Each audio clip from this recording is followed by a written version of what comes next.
Yasmine Seale is a British Syrian writer and literary translator. Her essays, poetry, visual art, and translations from Arabic and French have appeared widely in Harper's, the Paris Review, the Times Literary Supplement, Apollo, and elsewhere. Her first translated book, Aladdin, came out from W.W. Norton in 2008. Seale's work has received a PEN America Literary Grant and the Wasafiri New Writing Prize for Poetry. Yasmine, thank you so much for being with us this evening at the library. Thank you, Alice, for making it happen. It's very moving to see so many people and new friends and some old friends as well. Thank you. Pleasure. To get started, I want to read a quote from an essay that you wrote called On Erasing and Remaking the 1001 Nights. I think it's a beautiful statement and it's a beautiful way in. So you write, "The Nights has never been a stable thing and has never stopped changing shape. It is a loose collection of stories with no single author, altered and passed on by editors and compilers, translators and scribes, each of whom has enhanced, cut and shaped it over the centuries. No one can say what the Nights is. Are there 40 stories or 200? Which ones are authentic? And what does that even mean?" So there's a lot we can't know, but what can we know about the Nights, Yasmine? Everything about the Nights is overwhelming. The work itself is impossibly long and complicated and exists in many different versions. And the history of this work is equally long and complicated. So I won't even try and be exhaustive about it. What we do know exists mostly in fragments. The earliest trace we have of the Nights in Arabic is a small fragment about this size, which is the earliest work of literature on paper to survive, which dates from the 9th century. And it's a dialogue between two sisters, this fragment of the earliest version of the work that survives. But that work was already a translation from an earlier Persian collection of stories that is lost to us. So as far back as we can see in the history of this extraordinary collection, the Nights has always been in translation and has always changed every time it's been transmitted. So as you say, as that quote sort of makes clear, it's an incredibly slippery object. Nothing about it is stable. There is no one text. It's not really a book.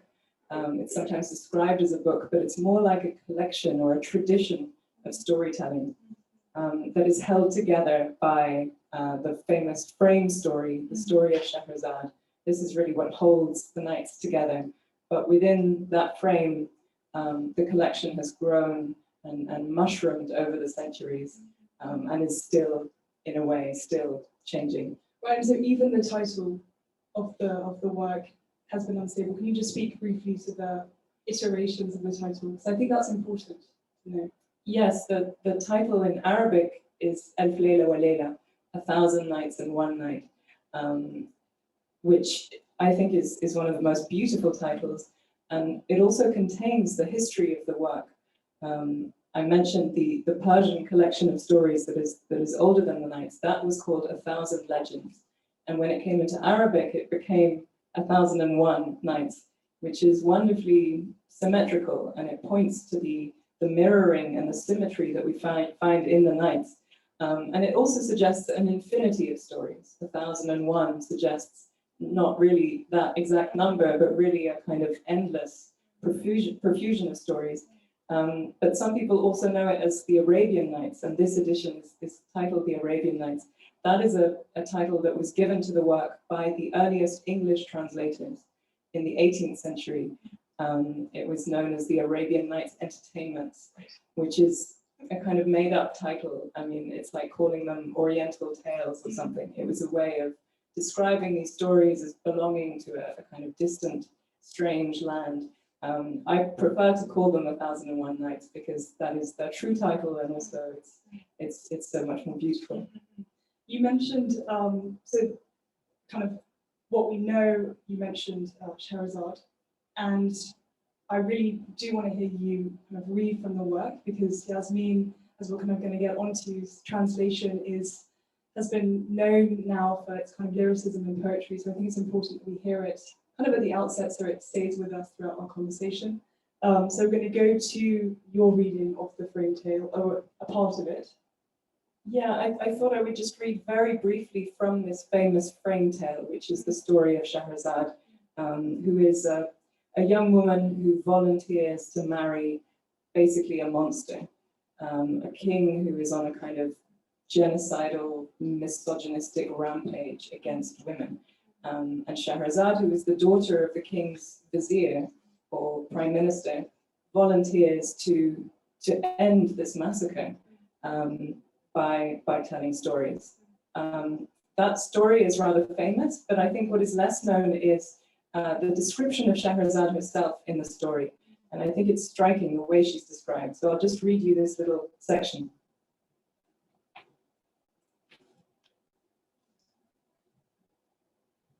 So this is the story of King Shahryar, and this is the decision that he's made.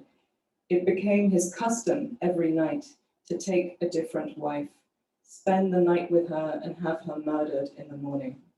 He did this until all the girls were gone, their mothers in mourning, and a clamor rose among the fathers and the mothers of the land, who wished a plague upon the king and called to the creator of the heavens for protection and prayed for help to him who hears and answers prayers. Now, the vizier who had the women murdered had two daughters of his own, the elder Shahrazad and the younger Dunyazad. And Shahrazad had read a lot of books, science and philosophy, knew poetry by heart, had studied history and myth and the wisdom of kings, and she was practiced at clear thinking and full feeling and close reading. And one day she said to her father, "Let me tell you what is on my mind." She then proposes to her father this idea of going to marry the king, and the father takes some persuading. He's very resistant to the idea, and eventually, through sheer stubbornness, she wins. And as a stubborn daughter myself, I feel that Shahrazad is a great representative of the stubborn daughter community. But she, so that's all we know of Shahrazad. Everything else in the book is her own words, the stories that she tells. But this is the only moment where she herself is described. And I think it's very striking that she's not physically described. She's almost not an embodied character. All we know about her is what she has read and remembered. She is a kind of woman made of paper, made of stories. I sometimes imagine Shahrazad pajamas made of books and papers and stories, because she's telling these stories in bed every night. And she's a kind of, I like to think of her as a kind of library. She's a sort of pure memory. Right, and you write, I love this kind of quote that you wrote about this basically ongoing session. This is the most kind of high stakes therapy session in literature.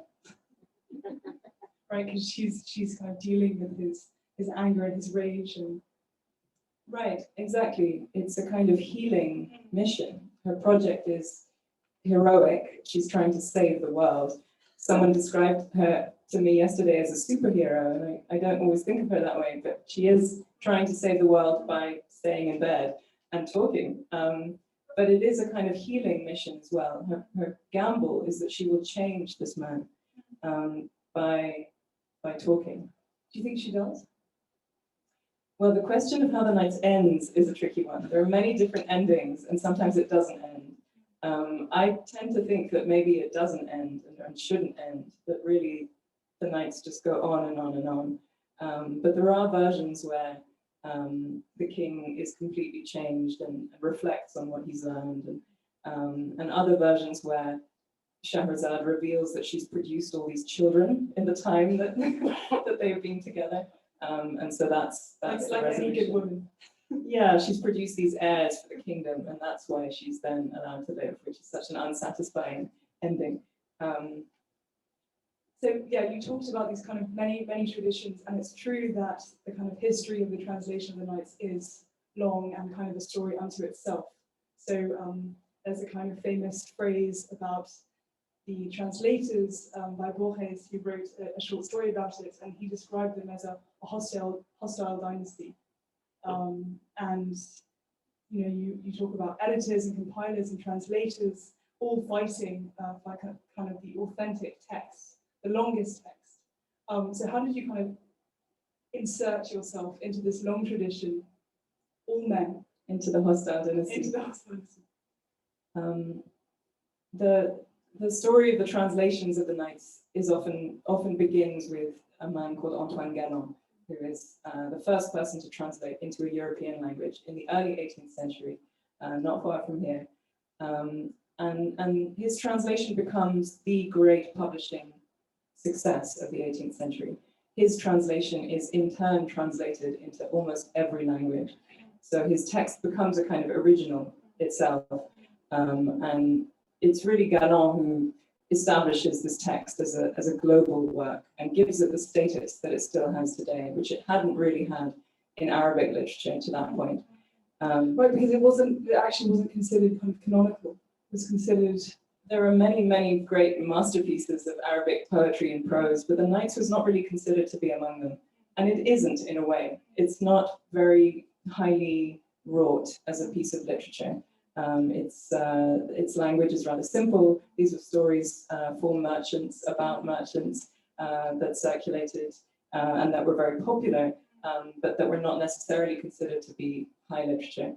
And Galland does something peculiar with them. He turns them into fairy tales for his readers, who were mainly aristocratic French women.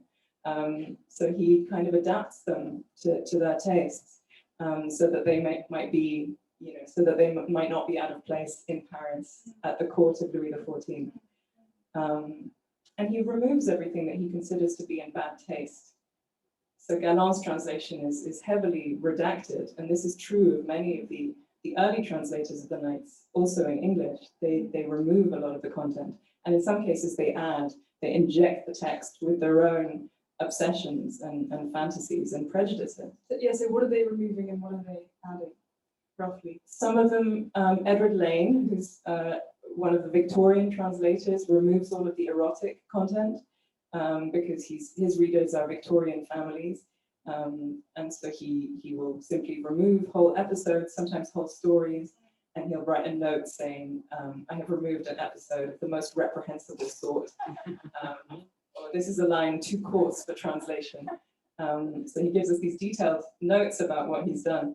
And other people like Richard Burton, who was a contemporary of Lane's and tried in every way to distinguish himself from Lane, does the opposite. He adds all kinds of detail that's not in the original text, and he turns it into a kind of wild collage that's almost unreadable, full of words of his own invention, full of his own obsessions, and occasionally adds racist detail to the text that is not there.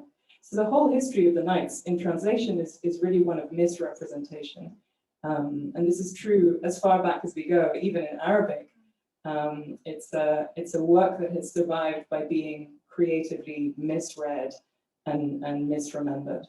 Let's go back to Galland, because he would go so far as to add his own stories to the Nights. Can you tell us which ones he added and why this is kind of a great irony in the history of the Nights? It's one of the best stories in the history of the Nights, maybe in the Nights itself. Galland, as I mentioned, published his translation, which encountered an extraordinary success. It came out in several volumes, and people were sort of coming and throwing stones at his window, demanding new stories. And he came under pressure from his publishers to produce new stories. And it was around this time that he met in Paris. He had the fortune of meeting a young man from Aleppo, who was about 20 years old, and who was a remarkable person himself, and we can come on to that. His name was Hanna Diab, a young man who had tried to be a monk. He tried to train as a monk in northern Syria, didn't really like it, and meets a Frenchman in Aleppo who promises him a job in Paris, takes him with him to Paris. And Diab, as a 19-year-old, ends up in Paris in the early 18th century, the coldest winter in Europe in 500 years. He almost freezes to death.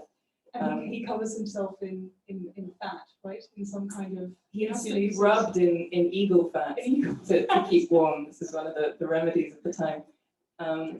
And it was in this period that he spends in Paris that he meets Galland, who's desperate for new stories, and asks him, "Do you know any stories?" And Diab says, "Yes, I know a few stories." And over the course of several evenings, he tells him these stories that he knows. One of them is Aladdin. One of them is Ali Baba. He tells him about a dozen stories that Galland goes on to publish without crediting Diab. And these are the stories that end up becoming the most iconic, the most archetypally associated with the Knights, are in fact Diab stories. And there's still a lot of uncertainty about where these stories come from. Did Diab partly make them up? Are they partly autobiographical?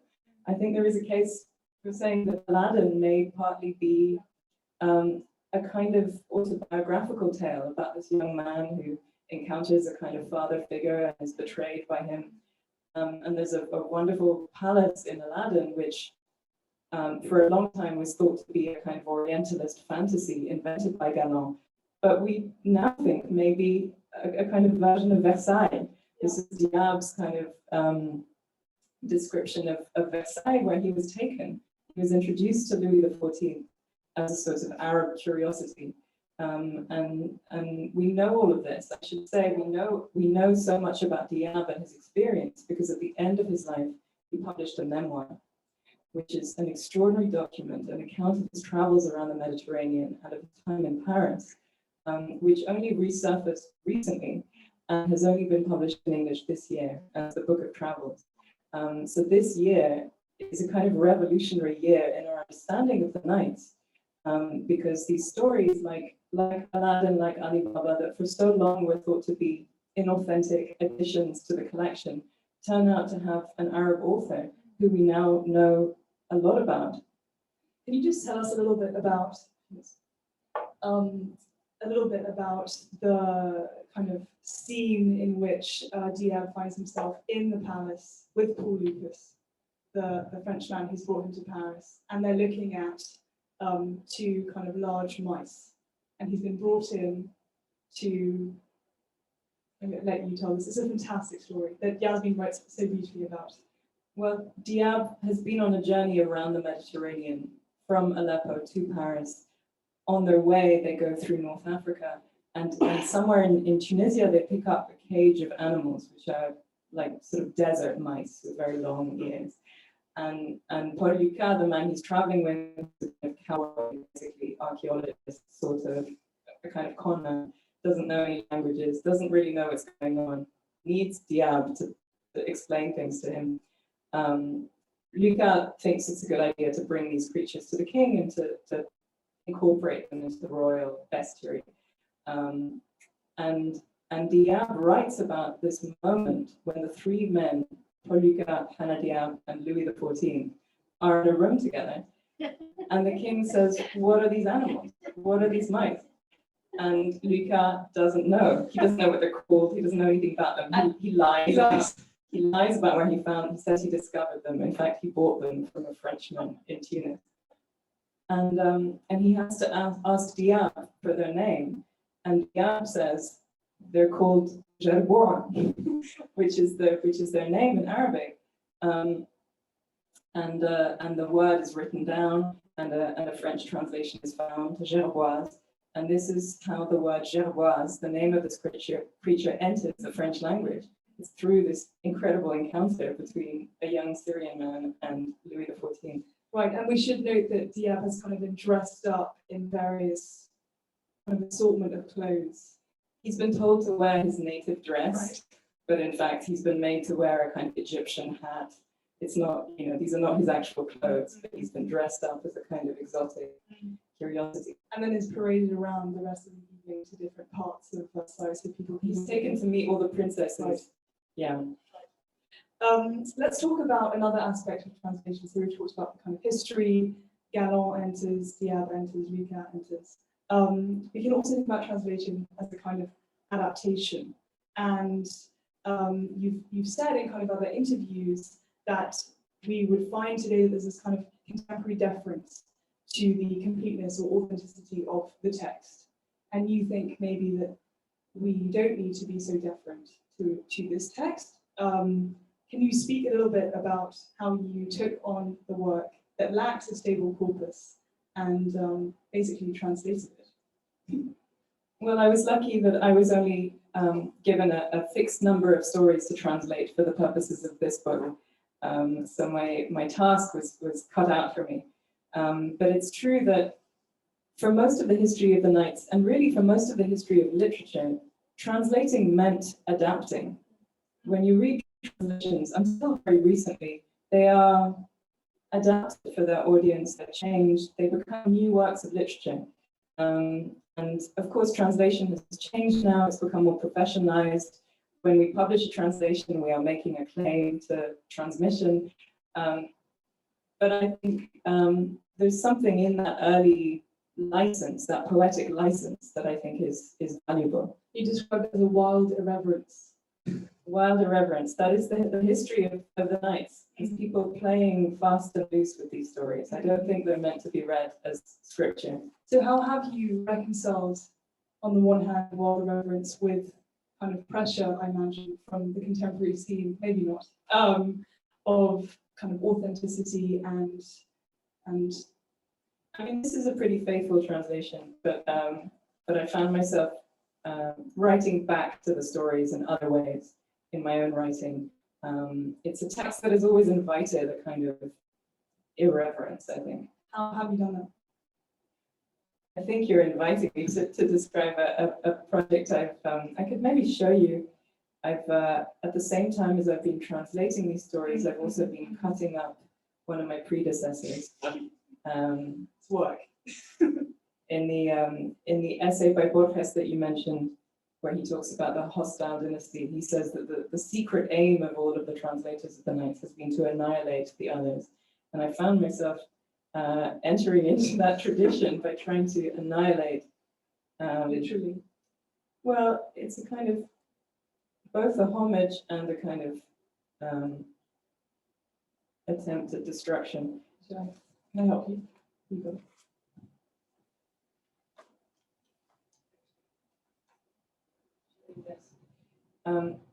I was speaking earlier about Scheherazade being a kind of a creature made of words. This is, I don't know how well you can see this. This is a page I cut up from Lane, which is an eye with the word sleepless in it. With this idea that Scheherazade is a kind of insomniac, waking eye, leaking words. And this is Lane's page, but sort of cut up to create a new text. It's beautiful, and yeah, it's visual art as well as poetry, and we're going to get onto poetry. I do want to continue thinking about translation as adaptation, because something that I've heard you say in interviews as you've been translating this is thinking about, well, actually, what stories do we want to continue to tell, and why do we want to continue to tell them? What aspects of stories do we want to maybe change or just cut out? And so you mentioned some of the kind of inserted racism from some of your predecessors. How have you specifically approached this critically? I mean, when you're working with texts, the aims are fairly small. It's a kind of slug perspective. You're working line to line. Yasmine, so that's a slug.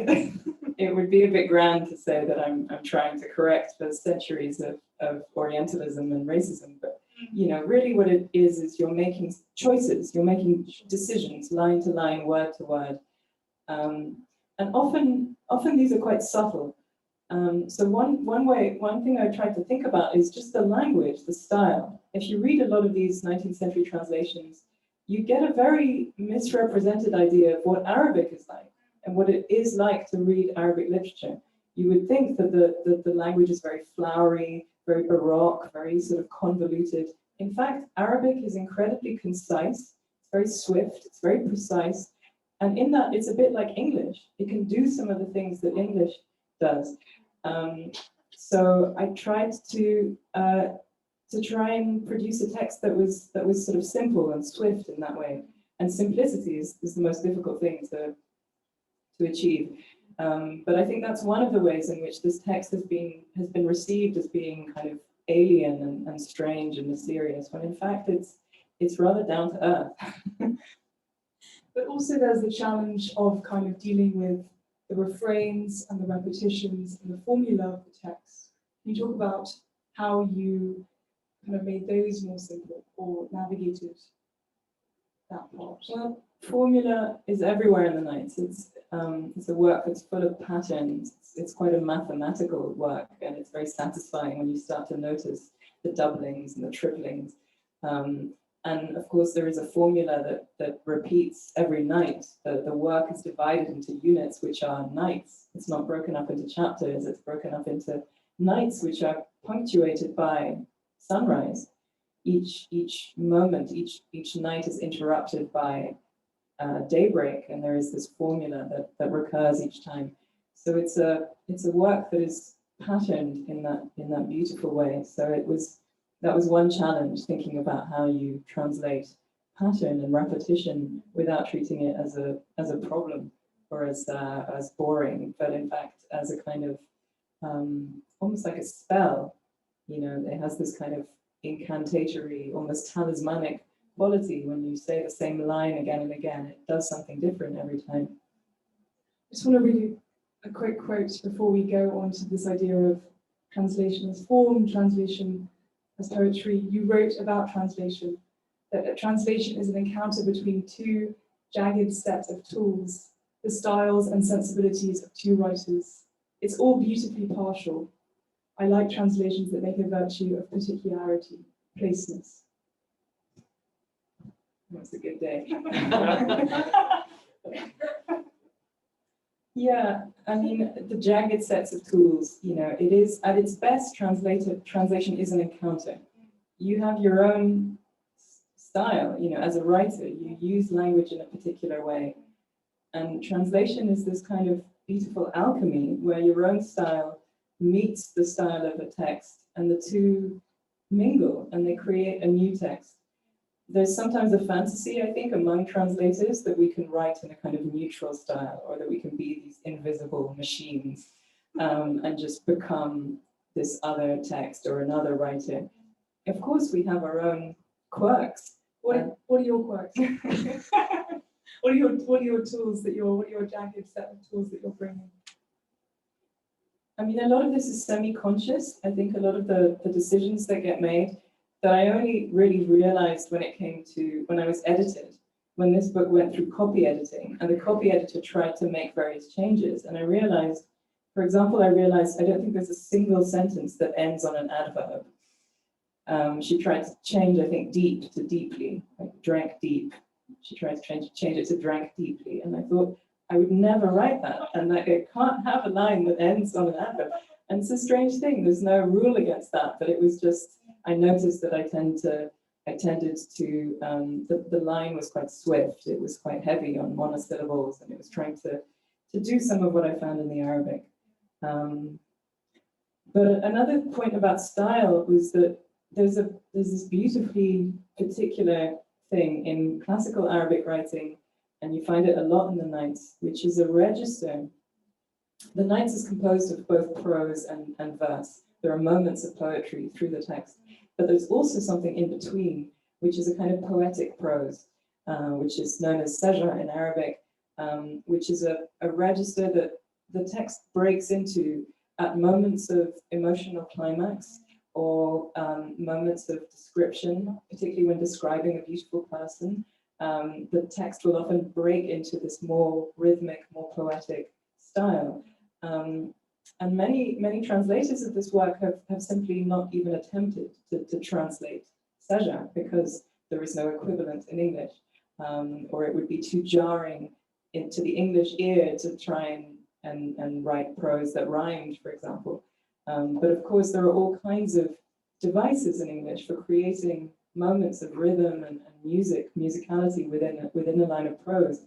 So that was something I was very interested in trying to create in English. Partly because, just to kind of finish that thought, there's sometimes an idea that translation is a kind of gift to the foreign culture, that when you translate Arabic fiction into English, you are somehow doing, the Egyptian novelist a favor by translating. It's almost like a form of aid. It's sometimes described in those terms that, oh, we're being so magnanimous, we're translating you into English. I think the opposite is true. It's a gift to English. And it's almost impossible to imagine what English literature would be and what the English language would be without translation. It's been a tremendously revitalizing thing at every stage. I mean, from the Renaissance to modernist poetry of the 1920s. These are innovations, literary innovations that were completely fed by fresh material. So translation is completely essential for a culture to kind of revitalize itself. So, on a very small scale, I was trying to think about, well, how can I stretch English? What can English do to try and do some of the things that I was finding in the Arabic? Were there moments that you felt you couldn't stretch into English and you felt you wish that English was more kind of flexible? I have to say, I found all kinds of similarities between English and Arabic, and I was really delighted by that. I think if I was translating into French, French is a very different sort of language. It's much more formulaic and flowery, and it takes longer to say the same thing. In English, I found you could say things very swiftly in 1 or 2 words in the same way that is possible in Arabic. Arabic is this beautifully mathematical system of roots, which means that you can be very compressed. It's sometimes said that Arabic translates better into French, and I'm not sure. I think that's just a fact of historical circumstance that maybe more people have translated into French. But in fact, I think English is very well suited for dealing with some of these questions. I think it's important to note that this kind of approach to the translation of the Nights is fairly novel. Recent translations have included a lot of academics, so who were translating into, I'm sorry if there are any academics in the audience, but the translations of them have been kind of more quite straightforward prose as a result. And so your kind of emphasis on style and form, a lot of people who have written about this new translation kind of is important to note, and also important to note that you've said it's important that there's room for a translation that engages with musicality. What you describe the text to be kind of the rhythmic quality, the fluidity of the text that is, I had a beautiful interview where you described the text as ocean-like. Because I felt I was drowning in it pretty hardly at that point. And also, I think you've also said in other interviews that it's important that these stories were told at night, and that you wanted to kind of reflect the night time in your translation, and also that you wanted to take very seriously that not only is Scheherazade performing, the stakes are very high, and that you also kind of said that if she were to stop, it would be fatal. And also that the stories are kind of dreamlike as well. Can you talk about these different aspects that you all have, all of these aspects that find themselves in the translation? Yeah, I mean, the conceit is that all of these stories are being told where dreams should be. They're told at night, and you can feel it in the stories. They are about, in a way, they're about dream life. They're about the irrational side of the mind. They don't always join up. There are sort of continuity issues sometimes in the stories, or logical gaps. And I think all of that is essential to them and has been essential to their appeal. They're partly about the real world and waking life, and then they seem to move into this more fantastical space. And what I love about them is that the Nights never quite decides whether it belongs to the real world or not. It combines often elements of real description. I mean, the cycle of Sinbad, for example, is full of real travelers' accounts of places like the Indian Ocean that have been kind of lifted and put into these stories that are then collaged with completely mythical landscapes and creatures. So it's a text that is a wonderful model in that way, that it's trying to integrate the rational, scientific attempt to understand the world as it is with the part of the mind that wants to escape, or that doesn't quite know itself. And it's not trying to choose between one or the other. And I think, as we were saying before, these are stories that launched a kind of craze in 18th century Europe at a time, Enlightenment Europe, a time when people were sort of thinking about rationality and making a kind of cult of reason.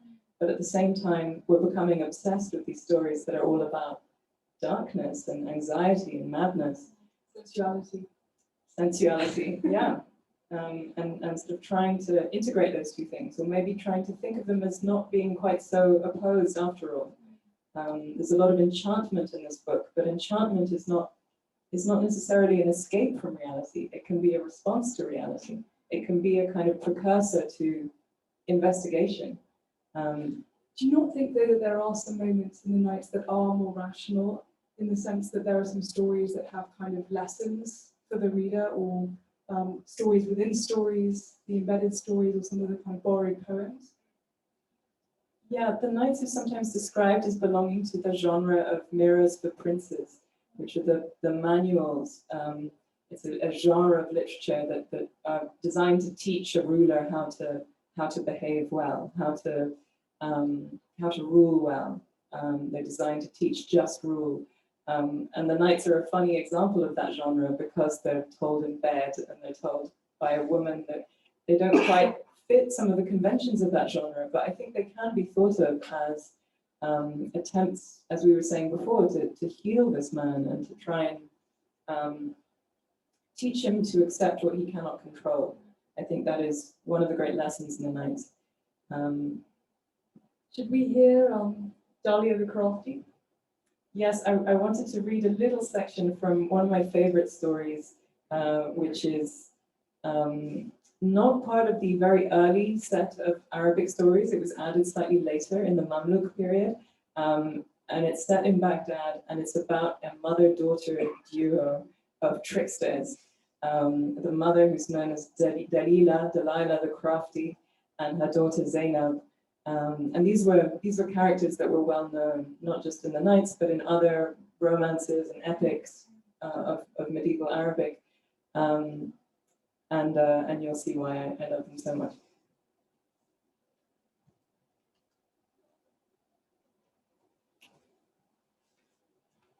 I'll just read the very beginning to give you a flavor.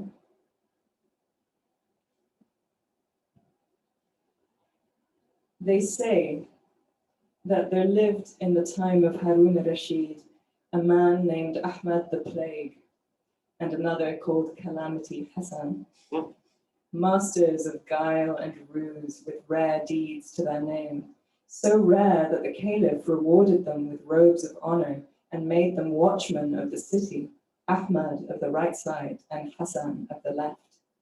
To each he appointed a salary of 1,000 dinars a month and 40 men to do their bidding, and to Ahmad was also entrusted the watch of the land outside the walls.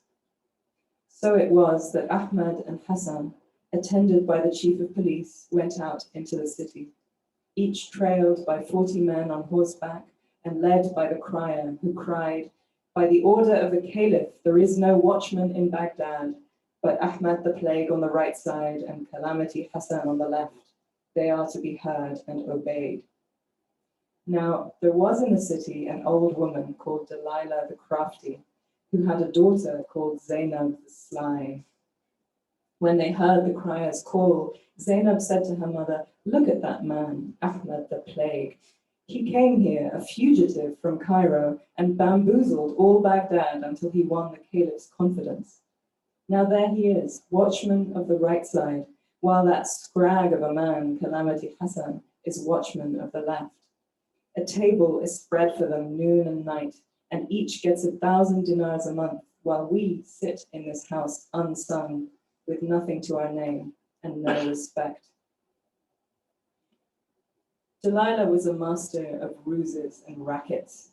She could lure a snake from its lair, and the devil himself might have learned his tricks from her. Her father had been keeper of the caliph's carrier pigeons.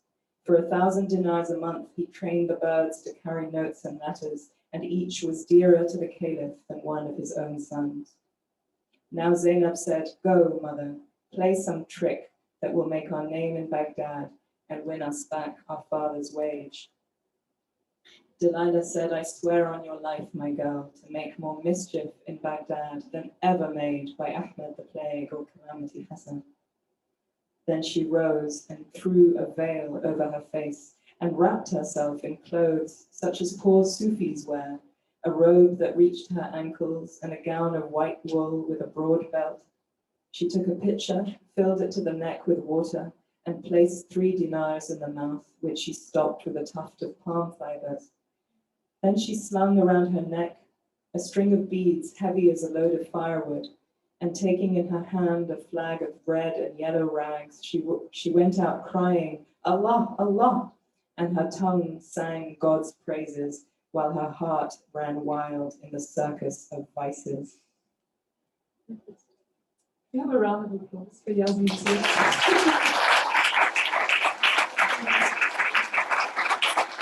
I think that's a lovely moment to perhaps open up the conversation to your questions and comments for Yasmine. Yes. May I remove my veil while I ask a question? Enticing. Thank you. Once again, it's always a pleasure to watch you talk generally. So my question is, so generally the conversation tonight has been on the positive sides of translation and how wonderful and glorious and delicious it can be. However, for those of us who have also dabbled in translation, it can also be burdensome, toilsome, and quite drudgery. What aspects of translating the Nights has been, how shall we say that what was the metaphor, the cutting-edged tools or the jagged tools? Because that metaphor seems to go both ways, right? Thank you. Yeah, yeah. It's you're asking me to relive the Dark Nights. We save this for a psychiatric session.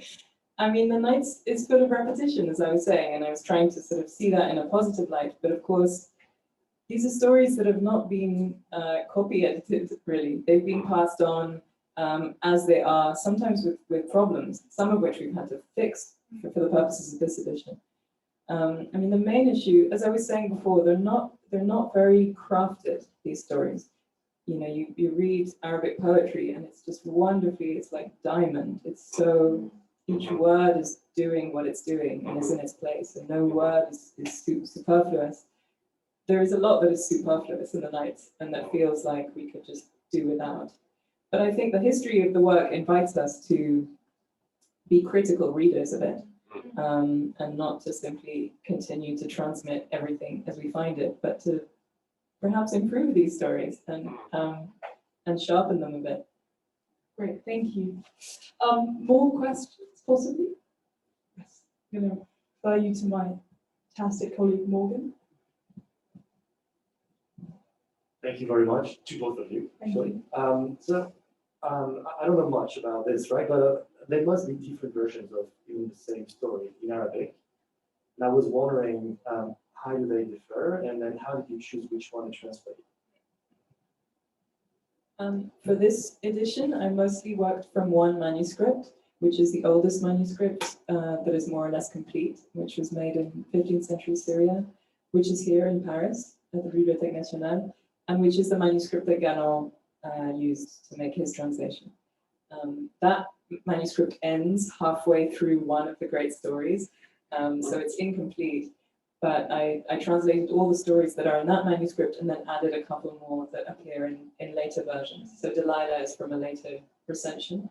But as you say, I mean, some of these stories have small variations within what is essentially the same narrative. And in some cases, the narrative really forks, and you get the structure of the work is this kind of ring-like structure where stories are nested within stories. Sometimes there are different nested stories according to which manuscript you look at. And then you have to decide, well, is this a better story to nest within the larger frame than this one? And we actually had to make a decision like that. I remember writing a long email to the editor about why a story about a falcon was better than a story about a parrot. it was just a better analogy for what was going on within the text. So it's interesting having to make these editorial decisions about, well, what is the better story and what should come at this point in the text. But we have included in the notes some of the variants, actually, so you can see the variants. Yeah, parrot variant. There's a question here. I'm going to check if there are questions on Zoom. I'm wondering how the working on the translation affected your own dream life and your own poetry, because I'm imagining that there must be a lot of vocabulary in the text. I'm wondering if that vocabulary then appeared in your own writing and the dreams. I've actually been working on another text from Arabic, which is all about dreams. So I think that has been more of an influence. What has happened is I've translated bits of Arabic literature from a similar period at the same time, and I keep noticing elements. I keep noticing an image or a turn of phrase, or sometimes a line of poetry that we find in other works that are contemporary to the Nights and that have found their way into the Nights. And one of the things I find interesting about this work is that it is a kind of archive. It's a kind of memory. In its own chaotic way, it has preserved many works, sometimes fragments of works that would otherwise be lost to us. The Nights is full of poetry, for example, and some of these poems are real poems by real poets that are otherwise unknown. It's true that there are 1,420 poems of other poets. I found it in the introduction. Is that true?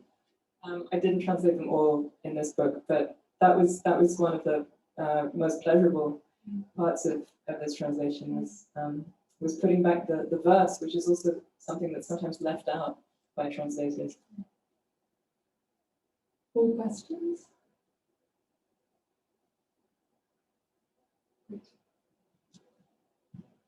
Thanks very much, Yasmine.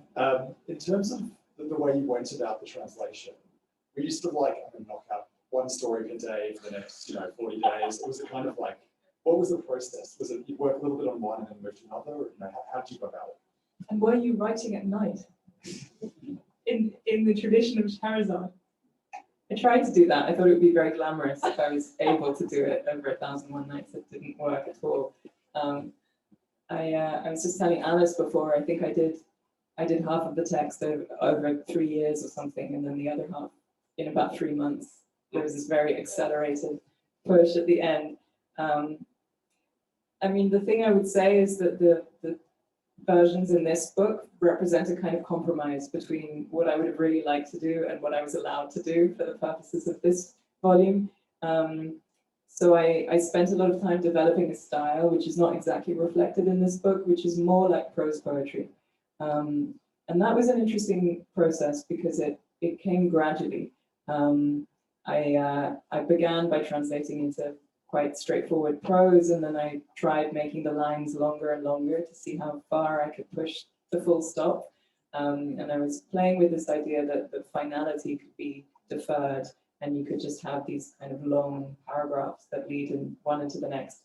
And by the end, I had a more or less unpunctuated text that was far too weird to be published. And so I had to kind of row back and then chop it up some more. So it was an exercise in pushing it, stretching it, as we were saying, and then having to look at it again with fresher eyes and decide what works. And that's often the way you produce something late at night, which you think is great, and then you have to do it again in the morning.